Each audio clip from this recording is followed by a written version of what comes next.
Hi friends, new सर्वोत्तम agriculture academy में आपका स्वागत है। आज के इस टॉपिक में आप लोगों को पता होगा कि टेस्ट नंबर 4 संडे को किया गया है। उसका जो बायोलॉजी के 50 क्वेश्चंस हैं, 50 क्वेश्चन हैं जो कि बहुत महत्वपूर्ण हैं, आप लोगों से पूछे गए हैं। उन्हीं क्वेश्चनों पर हम लोग डिस्कशन करेंगे। आप लोग कॉपी और पेन लेकर बैठेंगे।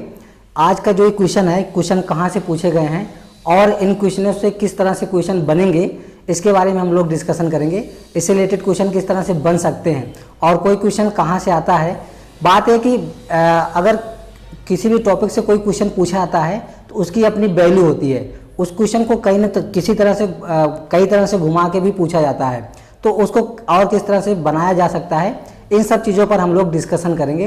बहुत इंपॉर्टेंट है और हमारा वीडियो पूरा देखिएगा। इसमें आपको काफ़ी क्वेश्चन का जो है फ़ायदा होगा और आप लोग स्टार्ट करिए। तो इसमें जो पहला क्वेश्चन है टेस्ट नंबर 4 का, माइक्रोग्राफिया नामक पुस्तक के लेखक हैं। पहला क्वेश्चन है, माइक्रोग्राफिया नामक पुस्तक के लेखक हैं। तो आप लोगों को पता है माइक्रोग्राफिया एक पुस्तक है जो कोशिका पर लिखी गई है। मतलब रॉबर्ट हुक ने जब 1665 में कोशिका का खोज की अपने द्वारा बनाए गए कार्य के द्वारा, तो उस समय उनका जो कोशिका के बारे में अवलोकन किया गया था, उन सभी अवलोकनों को उन्होंने अपनी पुस्तक माइक्रोग्राफिया में लिखा हुआ है। तो माइक्रोग्राफिया के लेखक कौन हो गए? इसमें रॉबर्ट हुक हो गए। अगला क्वेश्चन है, एक कोशिकीय एवं यूकैरियोटिक जीवों को कहाँ रखा गया है? क्वेश्चन है, एक कोशिकीय एवं यूकैरियोटिक। देखिए बात यहाँ पे है कि एक कोशिकीय जीव होते हैं और बहुकोशिकीय जीव होते हैं। जीव दो ही तरह के होते हैं, एक कोशिकीय और बहुकोशिकीय। अब जो एक कोशिकीय होते हैं वो प्रोकैरियोटिक होते हैं और बहुकोशिकीय भी जो होते हैं वो यूकैरियोटिक होते हैं। मीन्स जो बहुकोशिकीय होते हैं वो कभी प्रोकैरियोटिक नहीं होते हैं।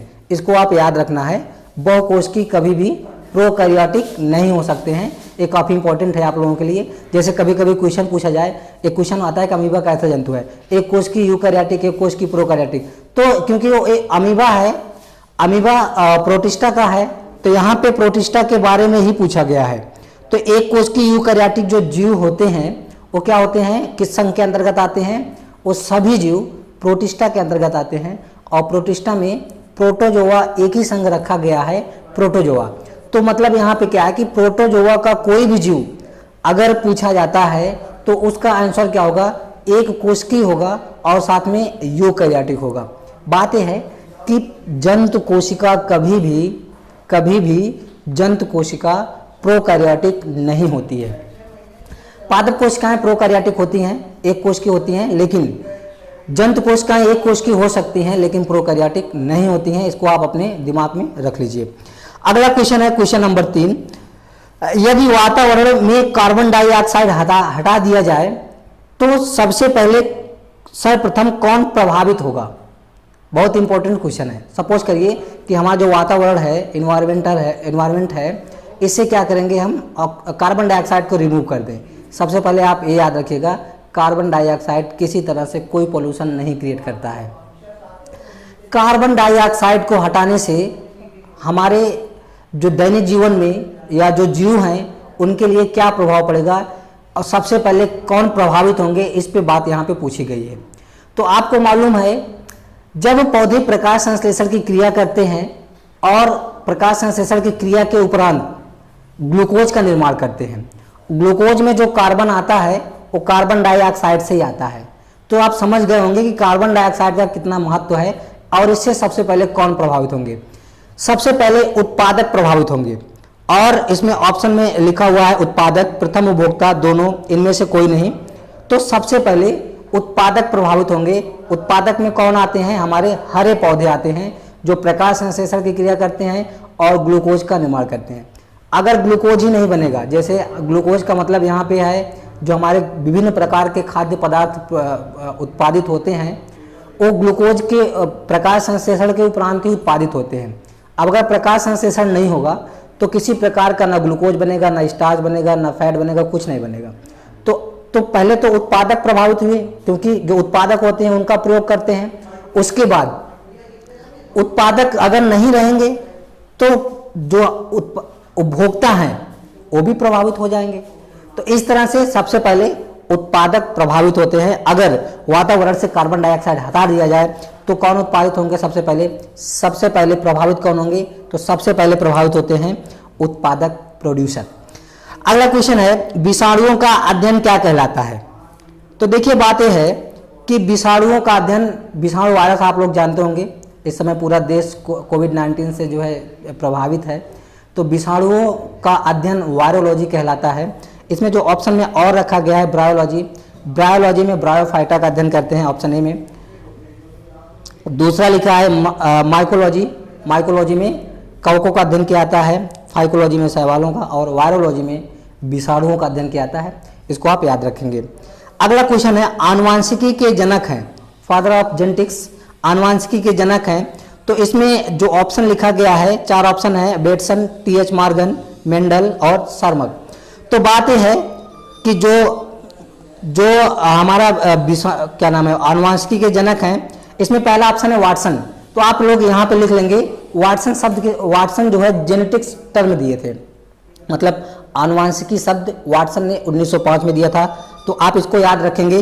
उसके बाद दूसरा जो है, दूसरा क्वेश्चन दिया गया है इसमें टीएच मॉर्गन। टीएच मॉर्गन को कहा जाता है, टीएच मॉर्गन को उसके फादर कहा जाता है, T H Morgan father of experimental genetics वो हैं, इसको भी आप लोग लिख लेंगे। टीएच मॉर्गन कौन है? फादर ऑफ एक्सपेरिमेंटल जेनेटिक, प्रायोगिक आनुवांशिकी के जनक कौन है? T H Morgan. उसके बाद तीसरा ऑप्शन दिया है मेंडल। मेंडल क्या है? आनुवांशिक के जो आनुवांशिकता है मीन्स जेनेटिक्स, आनुवांशिकता के जनक मेंडल है। अगला दिया है सर्मक। सर्मक कौन है भाई? आप लोगों को मालूम है ग्रेगर जॉन मेंडल जब अपना नियम खोजे थे तो उसका पुनः खोज 3 वैज्ञानिकों ने मिलकर किया था, ह्यूगो डिब्रीज, कोरेंस और सर्मक। ये तीनों लोगों ने 1900 में इनके नियम को पुनः खोजा था। तो इसको आप याद रखेंगे कि ग्रेगर जॉन मेंडल के नियमों को पुनः किसने खोजा? तो 3 वैज्ञानिक हैं, ह्यूगो डिब्रीज, सर्मक और इसके साथ साथ में ह्यूगो डिब्रीज, सर्मक हैं और इनके साथ में कोरेंस, 3 वैज्ञानिकों ने खोजा था। तो इसको आप याद रखेंगे। अगला क्वेश्चन आता है, माइटोकॉन्ड्रिया की खोज किस वैज्ञानिक ने किया? हमें विश्वास है कि इसके ऊपर वाला क्वेश्चन आपको समझ में आ गया होगा, हमें लगता है आपको कंफ्यूजन हो गया होगा। मैं फिर से बता देता हूँ, बेटसन ने आनुवांशिकी शब्द दिया है और टीएच मॉर्गन एक्सपेरिमेंटल जेनेटिक्स के पिता हैं, मेंडल जेनेटिक्स के पिता हैं और सर्मक ने इनके ग्रेगर जॉन मेंडल के नियम को पुनः खोजा था। हम अगले क्वेश्चन की तरफ बढ़ते हैं। हमारा जो अगला क्वेश्चन है, माइटोकॉन्ड्रिया की खोज किस वैज्ञानिक ने किया? बहुत इंपॉर्टेंट है और इंटर लेवल पे अलग अलग लोगों द्वारा इसका आंसर लिखा गया है। किसी ने कहा बेटसन किया है, किसी ने कहा कि अल्टमान ने किया है, किसी ने कहा है कि सीबेंडर ने किया हुआ है। तो हम यहाँ पे जो आपको बता रहे हैं फैक्ट बता रहे हैं और यही जनरली सही भी होता है। तो यहाँ पे लिखा है कि माइटोकॉन्ड्रिया के जो जनक हैं, सटीक आंसर इसका है कोलिकर। तो माइटोकॉन्ड्रिया की खोज कोलिकर ने किया था, इसको आप याद रखेंगे। इसमें पहला ऑप्शन जो लिखा है सीबेंडा। सीबेंडा क्या किए थे? माइटोकॉन्ड्रिया शब्द दिए थे और अल्टमान माइटोकॉन्ड्रिया को बायोप्लास्ट कहे थे और एफ मिविस ने सबसे पहले माइटोकॉन्ड्रिया को पादप कोशिकाओं में देखा था। डी ऑप्शन में जो लिखा गया है। अगली बात हम लोग करते हैं, निम्न में से किस कोशिकांग में डीएनए पाया जाता है? बहुत इंपॉर्टेंट है। आप लोग जानते हैं डीएनए का संबंध सीधे केंद्रक से होता है, लेकिन केंद्रक के अलावा भी कुछ कोशिकांग ऐसे होते हैं जिसमें डीएनए पाया जाता है। हम उसी की बात करेंगे। एक 2019 में क्वेश्चन पूछा गया था कि निम्न में से किसमें डीएनए पाया जाता है, उसमें केंद्रक नहीं था। तो केंद्रक में तो पाया जाता है, केंद्रक में तो ऑलरेडी 90% डीएनए होता है, मतलब कुल डीएनए का। सपोज करिए आपके एक कोशिका में 100% डीएनए है, किसी कोशिका में 100% डीएनए है, तो वो 100% डीएनए का 90% केंद्रक में यानी न्यूक्लियस में पाया जाएगा, बचा हुआ 10% साइटोप्लाज्म में पाया जाता है। अब साइटोप्लाज्म में वो डायरेक्टली नहीं रहता है, साइटोप्लाज्म में किसी कोशिकांग के द्वारा वो किसी कोशिकांग के अंदर इन्वॉल्व रहता है। तो 2 कोशिकांग और भी ऐसे हैं, हरित लवक और माइटोकॉन्ड्रिया। मीन्स केंद्रक की अगर बात करें तो डीएनए की अगर हम बात करें, केंद्रक, माइटोकॉन्ड्रिया और हरित लवक, इन 3 कोशिकांगों में पाया जाता है। तो क्वेश्चन क्या है, निम्न में किस कोशिकांग में डीएनए पाया जाता है? पहला ऑप्शन लिखा है माइटोकॉन्ड्रिया, दूसरा लिखा है केंद्रक, तीसरा हरित लवक और चौथा है सभी। तो इसका आंसर क्या होगा भाई? आप लोगों को पता हो गया होगा कि इसका आंसर क्या होगा। एक्चुअली इसका आंसर डी है, सभी। अगले क्वेश्चन की तरफ हम लोग बढ़ते हैं। हमें विश्वास है कि क्वेश्चन नंबर 8 आपके समझ में आ गया होगा। क्वेश्चन नंबर 9 है, कोशिका विभाजन के समय किस कोशिकांग द्वारा तर्क तंतु का निर्माण होता है। काफी इंपॉर्टेंट है और बहुत बार पूछा गया क्वेश्चन। स्पिंडल फाइबर किस कोशिकांग द्वारा बनता है। स्पिंडल फाइबर आप जानते होंगे, जब कोशिका विभाजन की मेटाफेज अवस्था होती है उस समय स्पिंडल फाइबर बनता है और वो प्रोटीन के बनते हैं। तो स्पिंडल फाइबर बनाने के लिए किसकी आवश्यकता पड़ती है, तारक काय की, जिसको हम इंग्लिश में कहते हैं सेंट्रोसोम। तो सेंट्रोसोम से स्पिंडल फाइबर का निर्माण बन होता है। और स्पिंडल तारक काय का एक कार्य और है, इसके साथ साथ में आप लिख लो, तारक काय या सेंट्रोसोम के 2 कार्य हैं। एक तो पादप कोशिकाओं में स्पिंडल फाइबर बनाता है, नो डाउट, लेकिन जंतु कोशिकाओं में स्पिंडल फाइबर बनाता है, लेकिन पादप कोशिकाओं में यह जो है शुक्राणुओं के एक्रोसोम का निर्माण करता है। पादप कोशिकाओं में शुक्राणुओं के एक्रोसोम का निर्माण करता है। इसको आप याद रखेंगे, बहुत इंपॉर्टेंट है, वेरी वेरी इंपॉर्टेंट। हम लोग अब अगले क्वेश्चन की तरफ बढ़ते हैं। क्वेश्चन नंबर 10 है, पादप कोशिका भित्ति किसकी बनी होती है। ये भी इंपॉर्टेंट है, यहाँ पे हम आपको 3-4 रोचक जानकारी देंगे। पादप कोशिका भित्ति, पादप कोशिका भित्ति सेलुलोज, हेमिसेलुलोज और पेक्टिन की बनी होती है, तो इसका आंसर सभी होगा। इसके अलावा अगर कोशिका भित्ति पूछता है कि कवकों की कोशिका भित्ति किसकी बनी होती है, तो 95% कवकों की कोशिका भित्ति बनी होती है काइटिन की। कुछ कवक ऐसे होते हैं जो पीथियम स्पीसीज के होते हैं, उनकी जो कोशिका भित्ति है सेलुलोज की बनी होती है। लेकिन अगर आपसे क्वेश्चन डायरेक्ट पूछा जाए कि कवकों की कोशिका भित्ति किसकी बनी होती है, तो कवकों की कोशिका भित्ति काइटिन की बनी होती है। एक क्वेश्चन और पूछता है, जीवाणुओं की कोशिका भित्ति किसकी बनी होती है, तो नो डाउट जीवाणुओं की कोशिका भित्ति म्यूरिन प्रोटीन लिख लेंगे या पेप्टाइडोग्लाइकॉन की बनी होती है। ये तीनों क्वेश्चन आप लिख लेंगे, काफी इंपॉर्टेंट है और क्वेश्चन कई बार विभिन्न कंपटीशन में पूछे गए हैं। हम लोग आगे बढ़ते हैं। अगला क्वेश्चन हमारा जो है क्वेश्चन नंबर 11 है, अर्धसूत्री कोशिका विभाजन में क्रॉसिंग ओवर किस अवस्था में होता है। बहुत इंपॉर्टेंट है, व्हाट इज क्रॉसिंग ओवर। बात यह है कि जब हम लोग अर्धसूत्री कोशिका विभाजन पढ़ते हैं तो उसमें जो है अर्धसूत्र फर्स्ट और अर्धसूत्र सेकंड दोनों पढ़ते हैं। आप हमारा लेक्चर कोशिका विभाजन का जो है उसको आप अच्छी तरह से देख लेंगे, उसमें आपको पता चल जाएगा। इसमें हम ज़्यादा डिस्कशन नहीं करेंगे। तो इसमें देखिए ऑप्शन बहुत जटिल दिया हुआ है, प्रोफेज फर्स्ट, प्रोफेज सेकंड और एनाफेज। तो इसका जो आंसर है prophase first, means crossing over कब होता है, प्रोफेज फर्स्ट में होता है। अगर प्रोफेज फर्स्ट नहीं दिया है तो आंसर क्या दिया होगा पैचिटिन, जो कि प्रोफेज फर्स्ट की एक अवस्था है। प्रोफेज फर्स्ट की 5 अवस्थाएं होती हैं, उसमें लेप्टोटिन, जाइगोटिन, पैचिटिन, डिप्लोटिन और डाइकोनिसिस, ये 5 अवस्थाएं होती हैं जिसमें पैचिटिन में क्रॉसिंग ओवर होता है। और अगर पैचिटिन नहीं दिया है, प्रोफेज फर्स्ट भी नहीं दिया है, तो उसमें अर्धसूत्र प्रथम दिया होगा। और अगर अर्धसूत्र प्रथम नहीं दिया हुआ होगा तो अर्धसूत्री कोशिका विभाजन दिया होगा।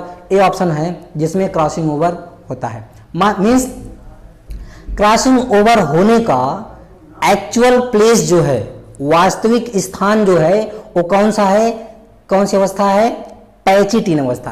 क्रॉसिंग ओवर कहाँ होती है, पैचिटिन अवस्था में होती है। इसमें 2 समजात गुणसूत्रों के नॉन सिस्टर क्रोमेटिड आपस में आते हैं और कुछ मात्रा में आनुवंशिक पदार्थों का आदान प्रदान कर लेते हैं, जिसको हम क्रॉसिंग ओवर कहते हैं। क्रॉसिंग ओवर होने वाले स्थान को क्याज्मा कहा जाता है। अब हम लोग अगले क्वेश्चन की तरफ बढ़ते हैं। क्वेश्चन है, चिरलग्न बाह्य दल पुंज पाया जाता है। ये भी इंपॉर्टेंट है। बात यह है बाह्य दल, आप देखिए जब किसी भी पौधे में निषेचन हो जाता है, पौधे में निषेचन होने का मतलब निषेचन कहाँ होगा, उसके गाइनोसियम में होगा, जो फीमेल गैमेटोजियम है। निषेचन के बाद पुष्प का बाह्य दल पुंज, पुंकेसर, ये सब क्या होते हैं बेचारे, किसी काम के नहीं रहते हैं, सूख जाते हैं, गिर जाते हैं। लेकिन आप लोग मिर्चा देखा होगा, टमाटर देखा होगा, बैगन देखा होगा, इन सब में क्या है, ऊपर की तरफ हरे हरे रंग की टोपी लगी होती है। टोपी जैसी संरचना दिखती है हरे कलर की, वो क्या होती है, वही जो है बाह्य दल पुंज होते हैं, चिरलग्न रूप में उसमें लगे हुए होते हैं। तो आपको ये समझ में आ गया होगा चिरलग्न। अब ये जो पौधे हैं, टमाटर है, मिर्चा है, ये और बैगन है, किस कुल के हैं, सोलेनेसी के हैं। तो इसका आंसर क्या सही हो जाएगा, सोलेनेसी हो जाएगा। बहुत इंपॉर्टेंट है, इसको आप लिख लेंगे। सरसों में कौन सा बीजांडन्यास पाया जाता है, तो हमने बीजांडन्यास का पूरा लेक्चर दिया हुआ, आप लोग देख लीजिएगा। सरसों में जो बीजांडन्यास पाया जाता है अच्छी बीजान्यास पाया जाता है, इसको पैराइटल प्लेसेंटेशन या एक्सियल प्लेसेंटेशन भी कहा जाता है। नेक्स्ट बात हम लोग करते हैं छत्रक पुष्पक्रम, जिसको अम्बेल इन्फ्लोरेसेंस कहते हैं। छत्रक पुष्पक्रम पाया जाता है गाजर, धनिया और सौंफ सभी में पाया जाता है। इसके बारे में हमने आपको लेक्चर दिया हुआ है। अंजीर के फल का प्रकार, अंजीर, पीपल, पाकड़, बरगद, इन सब का फल का प्रकार क्या है? साइकोनस है। इस प्रकार के फल के बनने के लिए पूरा का पूरा पौधे का पुष्पक्रम भाग लेता है। और किस पुष्पक्रम से होते हैं? उदंबरक पुष्पक्रम से इनका निर्माण होता है, जिसको हम इंग्लिश में हाइपेंथोडियम कहते हैं। अगली क्वेश्चन नंबर 16 की तरफ हम लोग बढ़ते हैं। अरीय संवहन पुल पाया जाता है, तो ये बहुत विख्यात क्वेश्चन है और कई बार यूपी कैडेट में आया हुआ है, तो आप इसको लिख लेंगे, जड़ में पाया जाता है। आप इसको सीधे जो है याद रखिएगा। अगला क्वेश्चन है, निम्न में से खाद्य संवहन बंडल है। निम्न में खाद्य संवहन बंडल है, मतलब खाद्य संवहन बंडल का मतलब खाद्य को संवाहित एक स्थान से दूसरे स्थान ट्रांसफर करने वाला जो बंडल है उसको हम क्या कहेंगे? खाद्य संवहन मंडल कहेंगे। तो खाद्य संवहन मंडल के रूप में किसे जाना जाता है? फ्लोएम को जाना जाता है, जिसको हिंदी में हम लोग कहते हैं पोषवाह ऊतक कहते हैं। हम लोग बात करते हैं क्वेश्चन नंबर 18 की। अगला क्वेश्चन जो क्वेश्चन नंबर 18 है, क्वेश्चन नंबर 18 में लिखा है, निम्न में से कौन सा तने का इस रूपांतरण नहीं है? मतलब which of the following is not notification of stem. निम्न में से कौन सा तने का रूपांतरण नहीं है? तो इसमें देखिए हल्दी दिया हुआ है, जो कि तने का रूपांतरण आप लोगों को पढ़ाया गया होगा। सूरन, ये भी तने का रूपांतरण है। आलू भी तने का रूपांतरण है। शकरकंद, शकरकंद क्या है? जड़ का रूपांतरण है। आप लोग इसको याद रखेंगे। तो इसका आंसर क्या हो जाएगा? शकरकंद। क्वेश्चन नंबर 18 का आंसर शकरकंद हो जाएगा। पौधों पर लगे पत्तियों के क्रम को क्या कहते हैं? हमने आपको लीफ का लेक्चर दे दिया है। पौधों पर लगे पत्तियों के क्रम को फिलोटैक्सी कहते हैं। क्या कहते हैं? फिलोटैक्सी कहते हैं, जो कि question number option number C में रखा गया है। प्रकाश संश्लेषण की दर सर्वाधिक किस रंग में होती है? इसको भी आप इंपॉर्टेंट लिख लीजिएगा। प्रकाश संश्लेषण की जो दर है सबसे ज्यादा लाल रंग में होती है और सबसे कम हरे रंग में होती है। अगर आपको लाल रंग नहीं मिलता है तो सफेद रंग मिलेगा, क्योंकि सफेद रंग प्रिज्म आप लोग जानते होंगे, फिजिक्स में पढ़े होंगे। प्रिज्म के पहले जो कलर होता है सूर्य का, वो व्हाइट कलर होता है। अब उसको जब हम प्रिज्म पर लाते हैं तो हमको 7 रंग की पट्टियां दिखाई देती है। उसमें लाल रंग और बैगनी रंग से और लाल रंग तक होती है सातों, जिसमें सबसे ज़्यादा जो प्रकाश संश्लेषण होता है लाल रंग में होता है। अगली बात हम लोग करते हैं पौधों पर। क्वेश्चन नंबर है 21, क्रेब्स चक्र में कुल कितने एटीपी बनते हैं? क्रेब्स चक्र में कुल कितने एटीपी बनते हैं?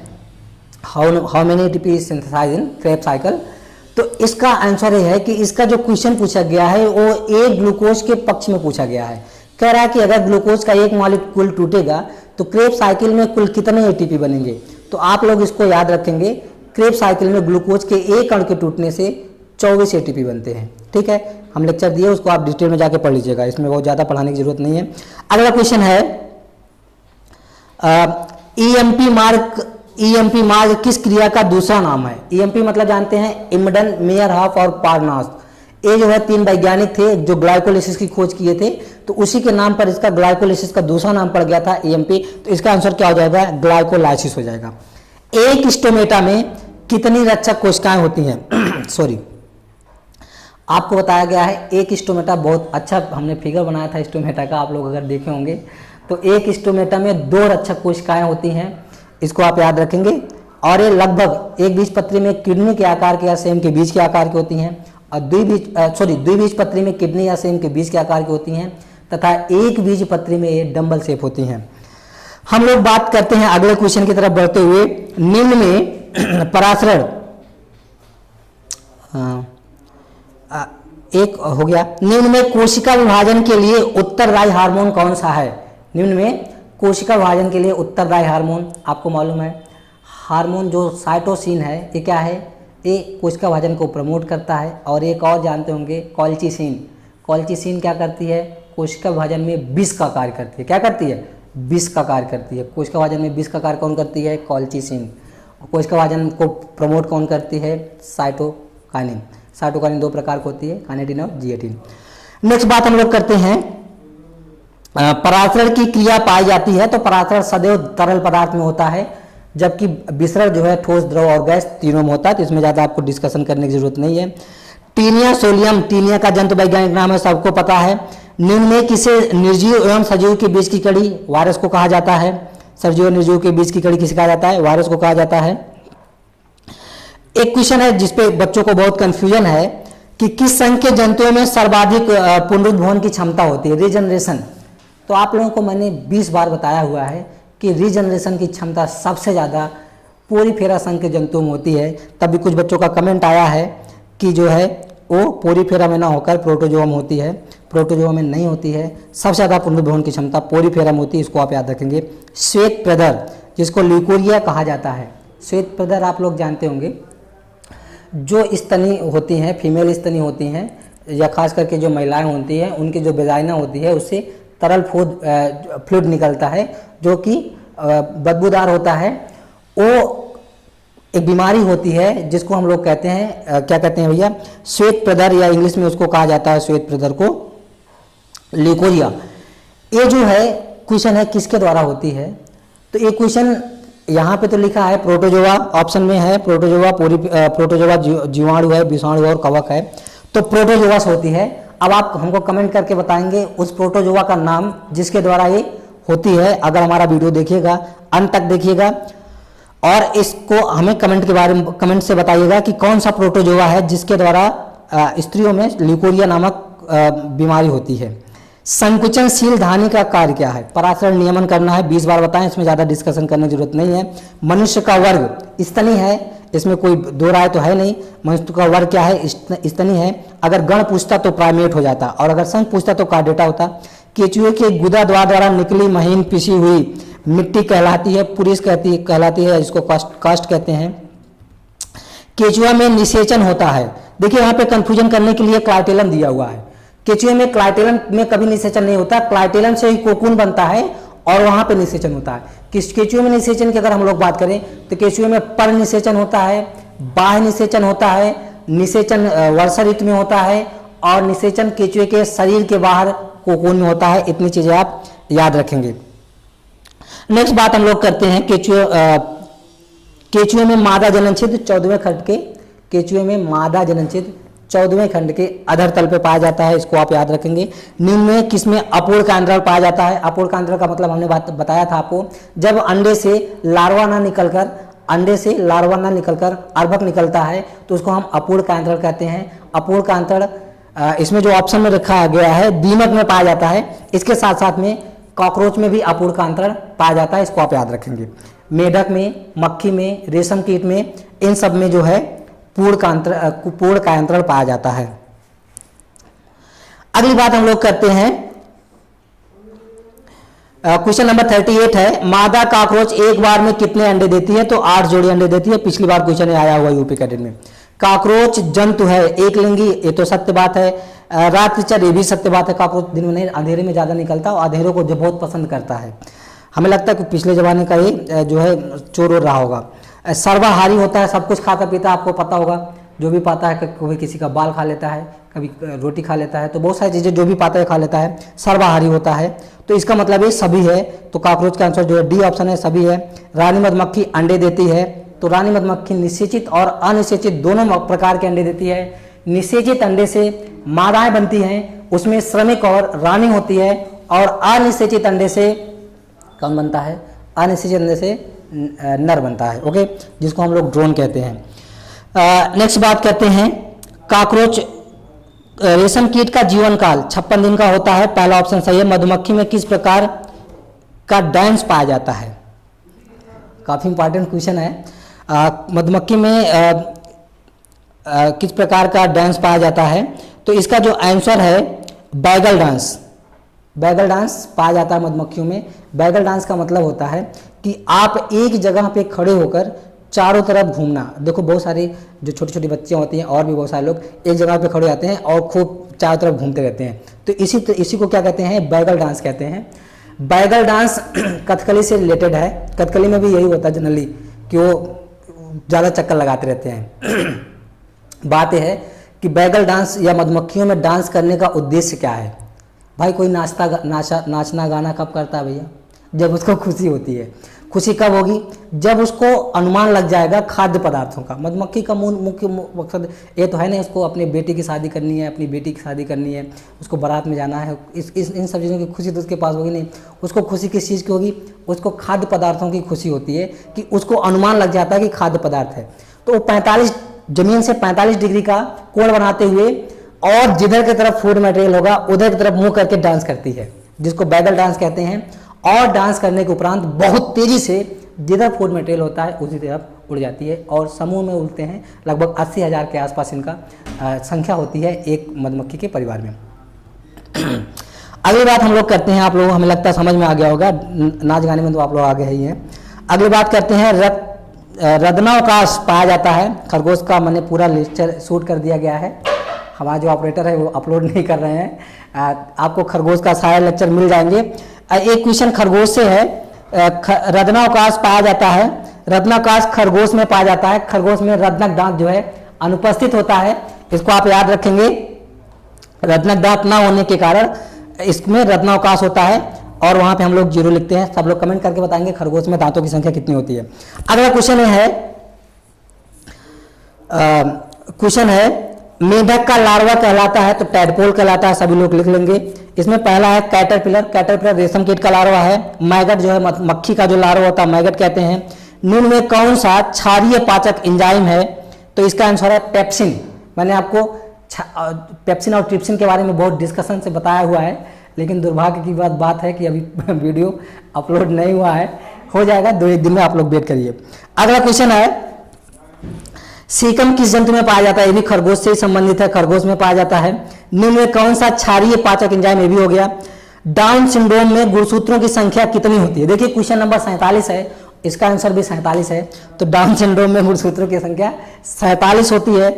तो आप इसी से अनुमान लगा लिए होते कि क्वेश्चन नंबर जो है वही इसका आंसर भी है।